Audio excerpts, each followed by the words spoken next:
In the last meeting, we were discussing why people are forced to commit sinful activities. This point is also discussed in the Bhagavad Gita. Arjuna inquired from Krishna,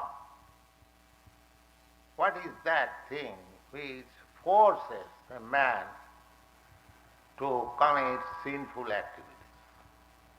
Just like the same example, that one man is seeing practically that one who has committed something criminal, he is punished.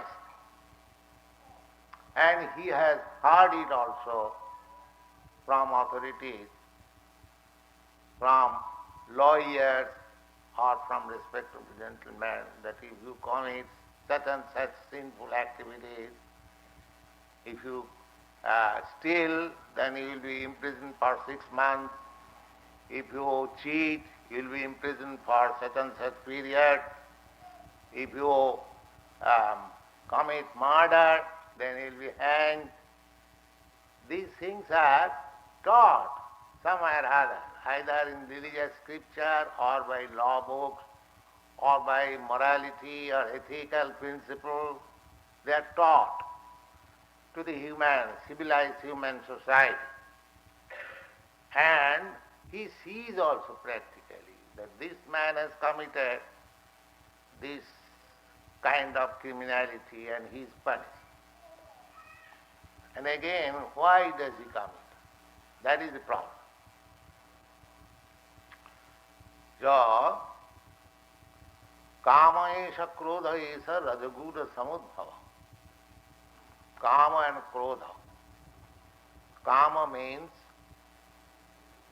desire, lust, kama. And when the desire and lust is not fulfilled, then there is krodha. Krodha means anger. There are so many cases of criminality. When the lust is not fulfilled, one commits some criminal action and he is punished, and so many things happen. So, kama esha krodha esha rajaguna samudbhava. As we have discussed many times, that we are in this material world controlled by the 3 modes of material nature, 3 qualities: goodness, passion and ignorance.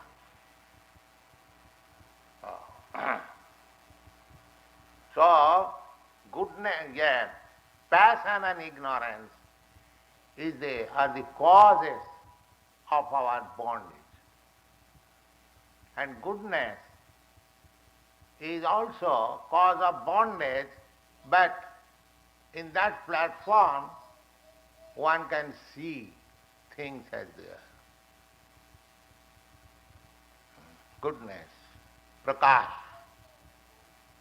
Just like at night we cannot see, but in daytime we see. But seeing is not all. Unless I am convinced of something, even seeing, that's the same example. One man is seeing that a criminal person is punished, still he is committing criminality. So, Sukadeva Goswami's question is that suppose a man commits some sinful activities and he execute some atonement. This atonement is prescribed in every religion.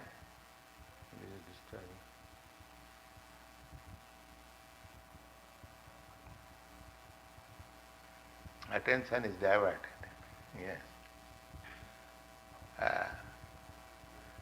So, just like in the Christian church, they have the atonement process, confession. So suppose if you go weekly in the church and confess your sinful activities, and it is excused, but again next week you again commit the same sinful activities, then what is the use of thus confession and atonement? If you make it a business that the whole week I shall commit sinful activities and on Sunday I shall go to church and confess it, then everything will be balanced, squared up, account. That is all right. Then again from Monday you begin the sinful activities. So is that very good business? So Parikshit Maharaj's question is that the atonement is there. But if one commits atonement and again commits sinful activities, then what is the use of such atonement? It is just like he gave the example, Kunjara Snanavat. The elephant takes bath very nicely in the water, and as soon as he comes on the land, he takes dust and throws all over the body. So what is the use of taking bath? Similarly, if I am accustomed to commit sinful activities and for that reason I confess and make some atonement, then what is the use? That is the question of Parikshit Maharaj. He is very intelligent. If I do again and again and again the same thing and make some atonement, so in every religion there are processes of atonement, prayaschitta. In Hindu religion also there is such thing. Every religion, such thing is. But the purpose of such atonement is to bring the man, criminal man, to consciousness. He should be conscious of his sinful activities. That is the idea. Just like a child has committed some wrong and he comes to the father sees that he has done something wrong. So the child confesses, yes, father, I have done it, please excuse me. All right, excuse. The father says, don't do it again. The second time, again he commits the same thing. The father, the teacher says, oh, again you have committed? Yes, please excuse me, I shall not do it again. All right, excuse. But if on the third time again he commits the sin, what the father and the teacher will do? Will slap him. Yes, just to teach him. Nonsense, I have warned you twice, thrice, and again you are doing that. No more excuse, now punishment. This is nature. So, if I go to God, if I go and confess, Father, God, Supreme Father, I have done this sinful activities, I am confessing. All right, the Father excuses. If you make it a business that I shall do it and confess, then what will be the result? The result will be punishment. That is natural consequence. So, people should come to the understand that these sinful activities I shall not do. But he is forced to do, impelled by the quality of passion and ignorance. That is answered in Bhagavad Gita. Why does he show that as if being forced by some agent, that is answered in the Bhagavad Gita, the Rajaguna Samudbhava. Kama-esa, Krodha-esa, Rajaguna Samudbhava. So, we have to come to the platform of goodness from the platform of ignorance and passion. Then our life will be successful. Our life, the human form of life, is meant for changing the platform of activities. The animals, they cannot change their platform activities. A tiger, however you instruct it nicely, it is not to be tamed. It's not, because it is animal. It cannot change its activities. But a human being, if he is trained, therefore for human being, there is system of schooling. The children, they are advised to go to the church, go take moral instruction. It is for the human being, not for the animals. Because the human form of life can accept and make his path clear. His present activities, path is very hazy. He does not know where he is going, what is his destination of life, that he does not know. Therefore, education, training, and all so many things there are in every civilized human form of life, so that he may come to the platform of goodness. And not only that goodness, one has to surpass that platform of goodness and come to the platform of pure goodness. In this material world, it is very difficult to stand on the platform of goodness pure. Even a good man, he sometimes commits some mistakes, commits some blunder in this material world. Because you should always remember that there are three modes of material nature: ignorance, passion, and goodness. Even you are on the platform of goodness, the other two qualities may disturb you. Because it is the kingdom of māyā, material nature, these things are very prominent. Sometimes goodness is prominent, sometimes ignorance is prominent, sometimes passion is prominent. In this way, sometimes they are mixed up. So 3 into 3 equal to 9. 9 into 9 equal to 81.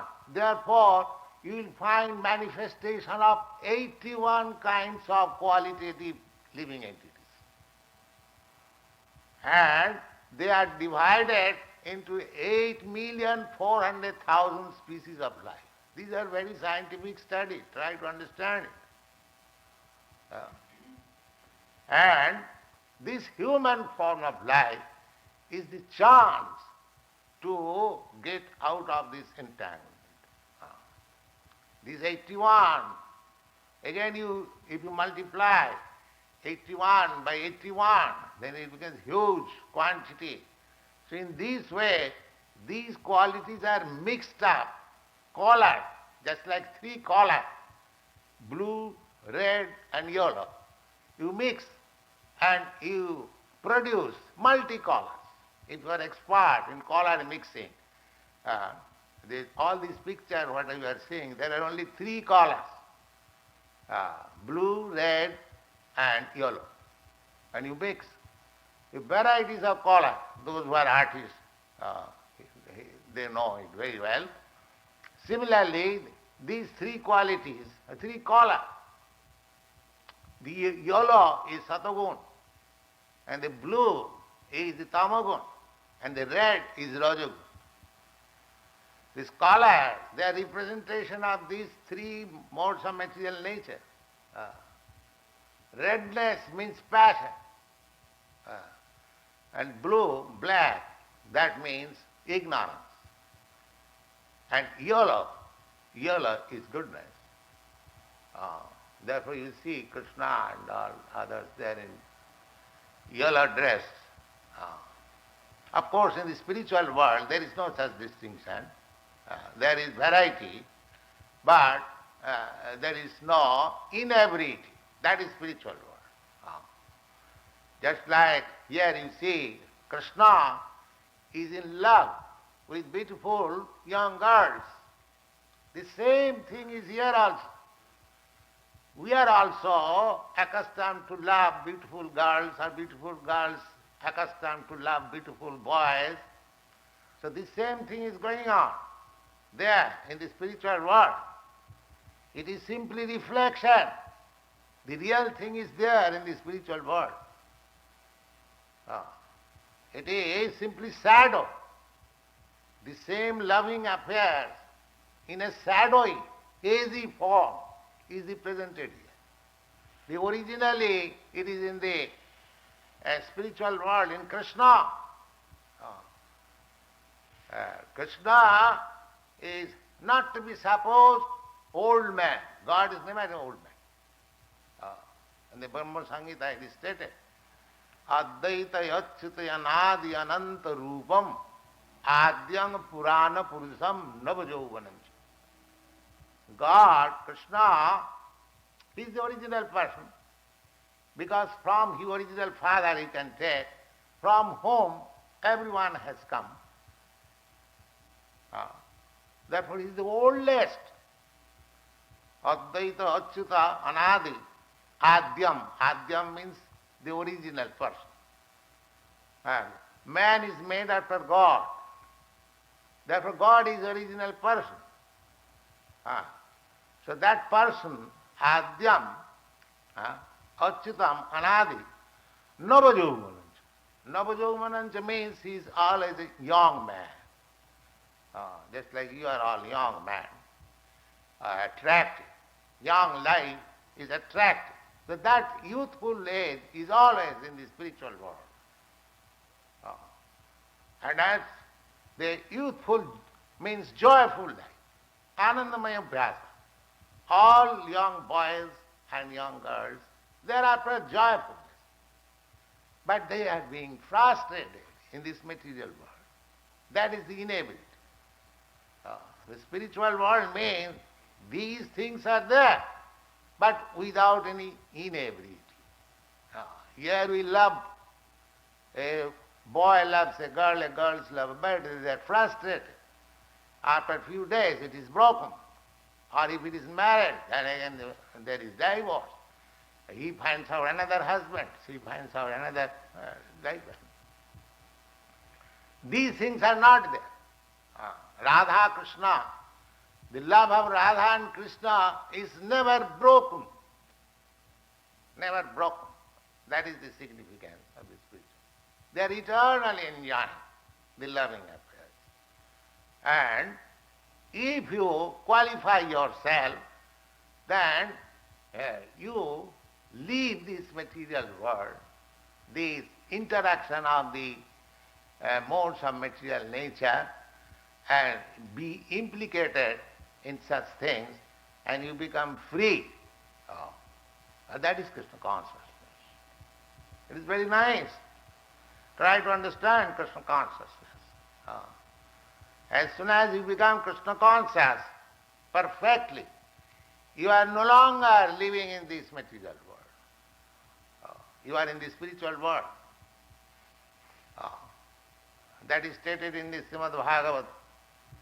Samasritaje padapallavam plavam mahat padang punnajaso murare bhavam buddhi vatsa padang parang padang padang padang jad vipadang natesham. Very nice verse. What is this? It is said, Samasritaje padapallavam plavam. The lotus feet of Krishna is compared with a very nice boat. Boat are just like lotus flower. everything is like lotus flower. One who has accepted this boat, because this material world is a great ocean of nescience, darkness. This is the nature. Just like at night, you see this space is a great ocean of darkness. That is the nature. Therefore it is called tama. This world's nature. Here we require the sunlight, the moonlight, the electricity, otherwise it is dark. By nature it is dark. So you are put into the darkness. There is no light. But there is another nature which is full of light. Therefore Vedic injunction is tamasi ma jyotit gamaha. Don't remain in this darkness. Try to come out to the light. That is spiritual world. That is spiritual world. Jyotit gama tamasi ma. Don't remain in this darkness. So the whole process is to how to get out of this darkness. How to get out of this darkness. That is stated in the Bhagavad Gita. Jadgatyana nivartante tadhyama paramam. The world of light is the kingdom of God, or Kṛṣṇa loka, everything. Because just like you find day, what is this day? Day means a planet which is called sun globe appears. That is day. That means when your this planet, world planet, turns and comes in front of the sun, it is day. Actually it is darkness, but when it comes in front of light, it is day. So, there in the spiritual planet, all planets are illuminating. This is an example, a sample, the sun. Sun is the only planet within this universe which is illuminating. All other planets are reflection of the sun, the moon, the stars. They are simply glittering, reflected by the sun. They are dark, just like this planet is dark. So similarly, in the spiritual sky, all the planets are illuminating. None of the planets are dark. Therefore the whole sky is illuminating. There is no darkness. Just get an idea. Of course, it is not possible to explain what is the spiritual world from the material world, but from the Shastra, just like you read geography, if you want to go to India, you get some idea that India is like this. The shape is like this, the climate is like this, the people are like that. So you simply get an idea. But actual experience you will get when you go to India. Similarly, we have got all these explanation in the Shastras, what is that spiritual world. But we cannot conceive at the present moment the spiritual world, but you can conceive. When you are advanced in Krishna consciousness, then you will be able. Because everything will be revealed. Spiritual knowledge cannot be acquired by these blunt senses. It is not possible. Just like people do not take much interest in our movement because they cannot understand. The senses are so blunt that they are not receptive. Just like a child. A child, it is not receptive, therefore it is in its own business, crying or something talking. Similarly, our senses, our present senses, they are incapable of understanding what is God or what is God's kingdom. They cannot understand. It is not possible. The senses are blunt. ignorance. Ignorance and passion, common. But if you come out of this ignorance and passion, you come to the platform of goodness, then you can understand. A little, not fully. Then again you have to surpass, transcend the platform of goodness, which is called Shuddha Sattva, without any tinge of material qualities. That was just like we are on the surface of this planet, there is chance of being covered by the cloud. There is clear sky sometimes covered. But you go above, little above, say 7 miles, or just you go by plane, 7 miles above, then there is no chance of cloud. Everything is sunlight. Everything is sunlight.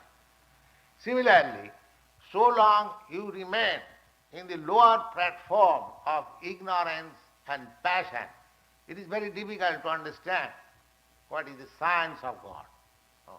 Therefore you have to come to the platform of goodness, and there you will understand what is sun, what is sunlight, without any interruption.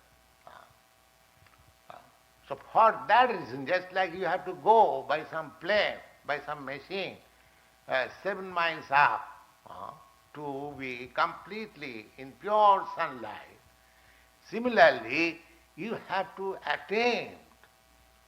You have got Krishna, or God has given you the senses, the mind, the intelligence. You have to use them. If you use them for gratifying your senses, then you go down and down and down to the animal life. And if you use them for understanding God and His kingdom and your life, your relationship, that is also possible. So both ways you can use your intelligence, your mind, your senses. Both ways. So this Krishna consciousness movement is to engage the mind, the senses, the intelligence, always in Krishna. Then there is no chance of materially being contaminated. Just like if you keep yourself always in the sunlight, there is no chance of coming down into darkness. The darkness cannot penetrate light. Light can penetrate darkness. This is a practical experience. You cannot make sunlight dark, but your darkness can be lighted by sunlight. Similarly, if you keep yourself in Krishna consciousness, there is no chance of coming māyā and attack you. No, that is not possible. But if you forget Krishna, then māyā immediately will catch you. Just like side by side, there is darkness and light. If you keep yourself in light, there is no darkness. And if you keep yourself in darkness, so you have to use your intelligence. God has given you intelligence, mind, senses, and you have to utilize them. If you utilize, then you become free from these classes of māyā, or being covered by the three modes of material nature, ignorance, passion, even goodness. Even if you become a very good man, moralist, that is also your bondage. That is also your bondage. You may have good knowledge, you may be a very good philosopher, you can understand, you may be a very learned man to understand what is this world, what is this, how it is working, very great scientist, advanced, educated man, that is goodness. But that is not the cause of your being freed from material contamination. You have to go above goodness. Goodness is the qualification, is the symbolic representation of becoming a Brahmin. You have heard this name, Brahmin. The Brahmin means qualified man in goodness. That is Brahmin. And Kshatriya means qualified man in passion. And Vaishya means qualified man in ignorance and passion. And Shudra means qualified man in ignorance. These are the natural division of human society. In the Bhagavad Gita you find, it is said, Chaturvarnam maya system guna karma vibhaga. By the division, qualitative division and their engagement, there are 4 castes. You sometimes criticize that India has got caste system. Everywhere the caste system is there. Everywhere, throughout the whole universe, because the 3 qualities are ruling. So some of them are in goodness, some of them are in passion, some of them are in ignorance, and some of them are in mixed up qualities. So mixed up qualities means Vaishya, and pure goodness is Brahmin, and pure passion is Kshatriya, and pure ignorance is Shudra. So these divisions you'll find everywhere throughout the universe. It is not that, but in India also at the present moment, this caste system has become a hereditary. No, it is not hereditary. A Shudra can become a Brahmin if he qualifies himself. Just like a foolish man can one day become the learned judge of High Court, if he qualifies himself. There is chance, there is educational facilities. You educate yourself, you become doctor of law, you also one day, you become one day president. Everyone is open. Similarly, the chance is open for everyone. How to become the supreme man. Supreme man means one who understands God and his relationship. He is supreme man. All others, they are below the supreme man. The supreme man is the first class man, and the others who are below God understanding or Krishna consciousness, they are second class, third class, fourth class, fifth class, like that. This is the classification. So, below the third class, fourth class man, Shudras, they are called Chandalas. Chandalas. Chandalas means 5th grade man. The 5th grade man also can be elevated to the 1st grade man. That is the instruction of Srimad Bhagavad. Kirata hunandra pulinda pukkusha abhira sambha javana khasadaya jennecha papa jadupa sraya suddhanti prabhavishnaveno. God is so powerful. Just like sunlight is so powerful. It can sterilize any infected thing. Any infect. Infection, we are afraid of being infected. But if you come to the sunlight, no infection. No infection. This is scientific. Similarly, whatever your qualification may be, however you may be impelled by the qualities of this material nature, if you come to the sunlight of Krishna consciousness, you become immediately purified.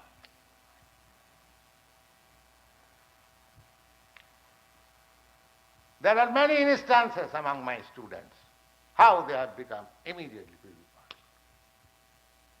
So, we have to take through this process. Then there will be no more force that will commit criminality. No. There is no chance if you become pure by Krishna consciousness. It has to be attained by tapasa. That is said, tapasa. Tapasa means voluntarily being regulated. That is tapasa. Brahmacharjena. Brahmacharjena means controlling the sex appetite. That is brahmacharya. Tapasa brahmacharjena samena cha damena cha. Samena means keeping the mind equilibrium without being disturbed. The process of meditation is meant for keeping the mind in equilibrium. That is sama. And dhamma. Dhamma means controlling senses. My senses are always dictating me Oh, you take this, you enjoy this, you do that, and I am being driven by. We are all servants of the senses. So we have become servant of senses. We have to transform into become servant of God. That's all. That is Krishna. You are already servant, but you are servant of the senses. And you are being dictated and being trusted. You become servant of God. You cannot become master. That is not your position. You have to become servant. If you don't become servant of God, then you become servant of your senses. That is your position. So those who are intelligent, so they will understand that if I have to remain a servant, why I shall remain servant of the senses? Why not of Krishna? This is intelligence. This is intelligence. And those who are foolishly keeping themselves as servant of the senses, they are spoiling their life. Thank you very much.